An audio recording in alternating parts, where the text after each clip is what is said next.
എൻ്റെ ഒരു പേഴ്സണൽ അഭിപ്രായം. അല്ലാത്ത പക്ഷം ഇവ മണ്ടത്തരങ്ങളുടെ ഒരു കൂമ്പാരം ഇങ്ങനെ പറഞ്ഞുകൊണ്ടിരിക്കും. നവോത്ഥാന നായകൻ ഉണ്ടോ ഇല്ലയോ എന്നുള്ളതാണ് സംശയം. എന്തിനാണ്ടോ നവോത്ഥാനം?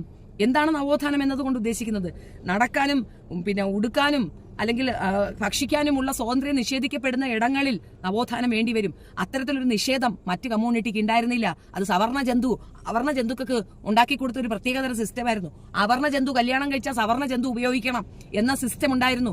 പല രീതിയിൽ മോശപ്പെട്ട രീതിയിലുള്ള ജീവിത രീതികൾ ആചരിച്ചിരുന്ന മനുഷ്യർക്ക് ഇന്നും അതിൽ നിന്നൊരു മുക്തിയില്ല. അതുകൊണ്ടാണ് സ്വന്തം പേരിന്റെ കൂടെ നായർ, നമ്പൂരി, മേനൻ, തേങ്ങ, മാങ്ങ, ചക്ക എന്ന് എഴുതിയിട്ട് പ്രിവിലേജ് ആണെന്ന് പറഞ്ഞുകൊണ്ട് നടക്കുന്നിടത്ത് ആ ജാതീയ ബോധം തലയിലുണ്ടെന്നാണ് അർത്ഥം. മറ്റാർക്കും ഇല്ലാത്ത ഒരു വൃത്തികെട്ട ജാതീയ ബോധം അത് ഇന്നും നിലനിൽക്കുന്നുണ്ട് എന്നുള്ളത് വസ്തുതയാണ്. അതെടുത്ത് കളയാനോ നീക്കി വെക്കാനോ ഒന്നും പറ്റാത്തത് ഇന്നും ആ പൊട്ട ബോധത്തിൽ ജീവിക്കുന്നവരായതുകൊണ്ടാണ്. മിക്സഡ് കമ്മ്യൂണിറ്റി ആക്കണമെന്നും ഇന്റർകാസ്റ്റ് മാരേജ് വേണമെന്നും അതിനെ ഹൈലൈറ്റ് ചെയ്യണമെന്നും പറഞ്ഞ മതേതര രാജ്യമായി നിലനിർത്തേണ്ടി വരുന്നത് ഹിന്ദുക്കൾക്ക് വേണ്ടിയിട്ടാണ്, അല്ലാതെ ക്രിസ്ത്യാനിറ്റിക്കോ ഇസ്ലാമിനോ വേണ്ടിയിട്ടില്ല. അവർക്ക് ആ ഭ്രാന്തില്ല, പ്രോബ്ലം ഇല്ലേന്ന് താനും. ആണും പെണ്ണും ആടോ കല്യാണം കഴിക്കുന്ന ഇണകളാണ്.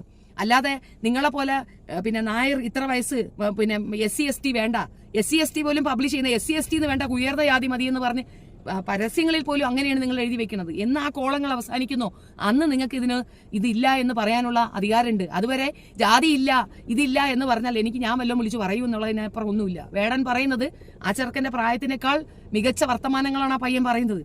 അത് ചില അവസരങ്ങളിൽ അങ്ങനെയാണ്. ചില കാര്യങ്ങൾ സംസാരിക്കാൻ ചിലരെ നിയോഗപ്പെടുത്തിയിട്ടുണ്ടാവും. ആ നിയോഗങ്ങളിൽ ഒന്ന് മാത്രമാണ് അദ്ദേഹം. ഇത്രയും കാലത്തിനിപ്പുറം ഇത്രയും മനുഷ്യരുടെ എഫർട്ട് കൊണ്ട് നേടിയെടുത്ത സ്വാതന്ത്ര്യവും അതിനോടൊപ്പം നേടിയെടുത്ത ഈ ജാതീയ വിഭാഗീയതകൾക്ക് എഗൻസ്റ്റ് ആയിട്ട് ഇന്നും നിലകൊള്ളേണ്ട ഒരു അവസരത്തിൽ നമ്മൾ ഉണ്ട് എന്നുള്ളതിന്റെ തെളിവാണ് ആ അമ്പലത്തിൽ നടന്ന ഈ അപ്പോയിന്റ്മെന്റും അതിനോട് അനുബന്ധിച്ച് നടക്കുന്ന ഡ്രാമകളും. അപ്പൊ ഓരോ വിഷയം തന്നെ ഒരു കൊല്ലം സംസാരിക്കാനുള്ളതുണ്ട്. അപ്പൊ അതുകൊണ്ട് എല്ലാം ഒന്നും ഉൾപ്പെടുത്താൻ കൊണ്ട് സാധിച്ചിട്ടില്ല. യാത്രയിലാണ്. ഇത്രയേ ഉള്ളൂ തൽക്കാലം. നിനക്ക് ഇനിയും ഡൗട്ട് ഉണ്ടെങ്കിൽ നാറികുട്ടി എൻ്റെ അടുത്ത് ഒന്നും കൂടെ സംസാരിച്ചാൽ മതി. ഞാൻ ബാക്കിയും കൊണ്ട് വരുന്നുണ്ട് കേട്ടാ. അനാവശ്യമായിട്ട് ചുമ്മാ മറ്റു മതവിശ്വാസികളെ പ്രൊവോക്ക് ചെയ്യാനും അവരെ ശല്യം ചെയ്യാനും അവരെ പറ്റി പടുമോശം പറയാനും വേണ്ടിയിട്ടുള്ള നിന്റെ എഫർട്ട് എനിക്ക് മനസ്സിലാവും. പക്ഷേ ഈ ഒരു വിഷയവും കൊണ്ട് നീ ഇങ്ങോട്ട് തള്ളിക്കയറരുത്. ഇപ്പൊ തന്ന 10 പേര് പോരാന്നുണ്ടെങ്കിൽ 100 പേരെ ഞാൻ കൊണ്ടുവന്ന് നിർത്താം, നവോത്ഥാന നായകർ. പക്ഷേ ഇറ്റ്സ് സോ അൺഫോർച്യൂൺ, അവർക്ക് അവരുടെ മതത്തിനെ നവോത്ഥാനപ്പെടുത്തേണ്ട ഒരു ആവശ്യകത ഉണ്ടായിരുന്നില്ല.